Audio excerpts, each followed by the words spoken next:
Now the ambassador of the United States in Iceland, Mr. Luis Arriaga, will say a few words more about Frank Andrews and the ceremony that we have here today. Thank you, Kjartan. Thank you very much for inviting me. It is quite an honor for me to be here to participate in the unveiling of the portrait of General Andrews. General Andrews is really an interesting individual. He started his military career as with an appointment at West Point. I believe that was in 1906, something along those lines.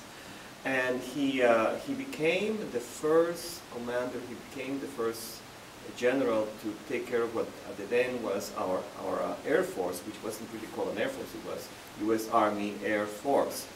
And he is indeed responsible for establishing the foundations of what is our Air Force today. In fact, he introduced the long-range bomber, which became the mainstay of U.S. operations in World War II. And he introduced a number of other innovations that then became the Air Force.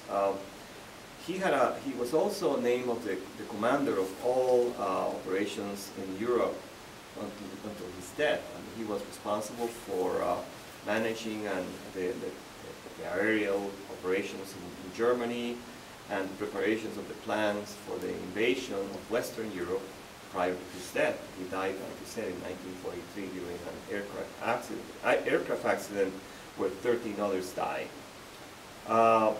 His legacy really reminds us about all the sacrifices that American soldiers and Icelandic sailors made back in World War II, sacrifices which enabled all of us, Icelanders and Americans, to enjoy the freedoms and the prosperity that we're now very lucky to have. So it's very important to remember that. So we are indeed very honored that you have chosen to maintain the name, because it's a reminder of some of the deep bonds of friendship between the United States and Iceland. And for that, I am very, very grateful for this opportunity. Shall we?